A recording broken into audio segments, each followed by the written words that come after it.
Bonjour à toutes et à tous, ici Khalil Djebali pour ce Good Morning Market du 26 février 2018. Nous attaquons tout de suite avec le rappel légal habituel. XTB France informe les participants que la présentation à venir et les informations qui vont être dispensées ne constituent pas en aucune manière une sollicitation ou incitation à acheter ou vendre des produits financiers. Voilà, nous attaquons tout de suite avec le calendrier économique de ce lundi 26 février. Donc pour aujourd'hui, on prendra connaissance de plusieurs datas intéressantes, dont le discours de Mario Draghi, donc je le rappelle, qui est président de la Banque Centrale Européenne. On aura les ventes de logements neufs aux États-Unis pour le mois de janvier, un discours du membre du MPC de la Banque d'Angleterre, qui s'appelle Monsieur Sir John Cunliffe. Donc ça aussi, c'est évidemment quelque chose qui nous intéresse, puisqu'on sait que du côté de la Banque d'Angleterre, il y a beaucoup d'agitation, beaucoup d'activités autour de ce futur relèvement de taux, nouveau relèvement de taux, afin de freiner les velléités inflationnistes. Et enfin, la séance s'achèvera avec le discours de Randall Carles, membre du FOMC de la Réserve fédérale. Donc, on commence tout de suite avec l'analyse de la paire euro-dollar et vous le voyez, l'actif évidemment a retrouvé des couleurs, donc on est porté par les deux moyennes mobiles à 25 et 100 périodes. On a eu vendredi un discours de Benoît Cœuré, donc lors d'une conférence à New York, qui a littéralement déclaré que son institution pouvait se permettre de ralentir ses achats d'actifs, puisqu'au moment où nous nous parlons, la BCE a quand même accumulé plus de 2500 milliards d'euros d'obligations de la zone euro, donc c'est quand même assez significatif. Donc effectivement, son idée à lui, c'est de dire que la BCE peut arrêter ou peut ralentir ses achats d'actifs tout en évitant de provoquer une hausse injustifiée des taux. Donc en gros, l'idée sous-jacente, c'est de dire que les marchés doivent désormais s'accommoder de la non-présence, de l'absence de la BCE sur les marchés, et que ce n'est pas une raison pour shorter les marchés à partir du moment où la BCE est moins présente sur les marchés. Nous reviendrons évidemment sur tout ce propos tout à l'heure au cours du live trading de 15h15, donc rendez-vous à ne pas manquer évidemment aujourd'hui. Donc pour l'heure, je le disais, la paire euro-dollar a retrouvé des couleurs, techniquement c'est positif. On bute sur le niveau des 1,2330, là ça fait ça fait 2 heures maintenant qu'on n'arrive pas à s'affranchir de ce niveau.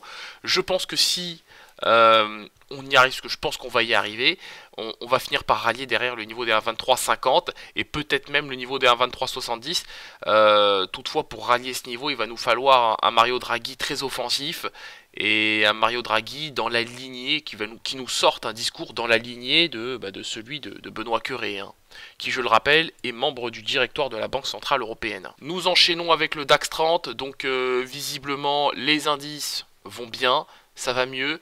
Là, on travaille en direction des 12 618. Alors, évidemment, c'est un niveau qui ne me surprend absolument pas, puisque on en parle depuis la semaine dernière. C'est un niveau qui était alors en swing, évidemment, parfaitement réalisable. Donc, je pense qu'on va revoir le niveau des 12 610, 12 618. Si c'est pas aujourd'hui, je pense qu'on le fera demain. Voilà. Mais il y a de fortes chances que ça se fasse aujourd'hui, le niveau des 12 618.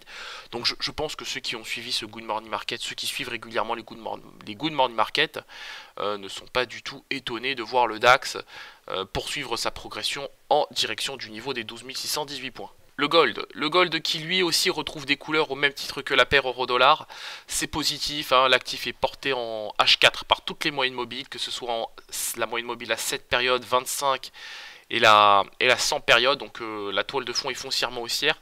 Je pense que sur le gold, on est amené à retrouver le niveau des 1343 $ l'once. On s'est bien repris sur le gold, c'est quand même très positif tout ça. Donc je pense qu'on va retrouver le niveau des 1343 $ l'once en début de semaine. Voilà, je sais pas vous dire quel jour, mais je pense que ça va se faire en début de semaine. Toutes les conditions sont réunies. Sur le contrat WTI, donc c'est pas mal. La toile de fond est haussière. Alors après la bonne surprise en provenance des États-Unis qu'on a eu jeudi dernier, vendredi on a appris que la production en Libye avait diminué, que les exportations libyennes avaient aussi diminué. On a aussi pris connaissance de propos accommodant de la part de Khalid Al-Falih, donc qui est le ministre de l'énergie saoudien, et donc évidemment tout ça est très positif. C'est pourquoi les prix du baril flirtent désormais avec le niveau des 64 $ le baril, pour être précis 63-72. Je pense qu'on va retrouver le niveau des 64 $ le baril aujourd'hui, ou en tout cas sur le début de la semaine. Pour l'heure, en tout cas, on a une toile de fond qui est quand même très positive, que ce soit sur le plan technique comme sur le plan fondamental.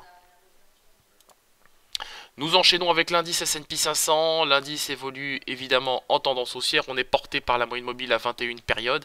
Il n'y a pas grand chose à dire sur cet actif. Donc on est toujours porté effectivement par une toile de fond qui se veut de plus en plus rassurante. On a des rendements obligataires qui diminuent. On a une stabilisation de la paire euro-dollar sur les seuils de 1,23 à 1,2275. Bon, on va dire 1,2350 à 1,2250 si on est large. Mais bon, on voit bien que tous ces éléments ont vocation à porter l'indice S&P 500. L'heure est à la recovery. On avait un beau triangle ascendant. D'ailleurs, sur cet actif, on peut le tracer. Je le fais pas parce que bon, je pense qu'il se voit comme le nez au milieu du visage.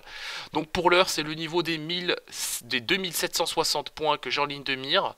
Au moment où je vous parle, on refera un point tout à l'heure sur l'indice S&P 500 et Dow Jones 30 au cours du live trading de 15h15. Nous terminons avec le Bitcoin, avec l'analyse du Bitcoin qui consolide qui évolue en trading range tout simplement. Donc pour l'heure, on évolue sous cette espèce de frontière technique, on va l'appeler comme ça, la frontière technique des 9516 $. Évidemment, en dessous c'est vendeur, au-dessus c'est acheteur. Là pour l'heure, c'est vendeur et je pense que ça va vendre en direction. On va aller chercher le support de ce canal de consolidation sur le niveau des 1245-1250. Si on casse, derrière c'est le niveau des 1111. Toutefois, je table plutôt sur un rebond autour de ce niveau, en direction cette fois-ci des 9500, mais d'abord short et ensuite pourquoi pas des rachats. Mais il faudra bien évidemment réanalyser le contexte technique une fois qu'on y sera, une fois qu'on sera sur le niveau des 9250 $ pour un bitcoin. On se quitte sur cette note, on se retrouve comme d'habitude aujourd'hui à 15h15 pour notre live trading.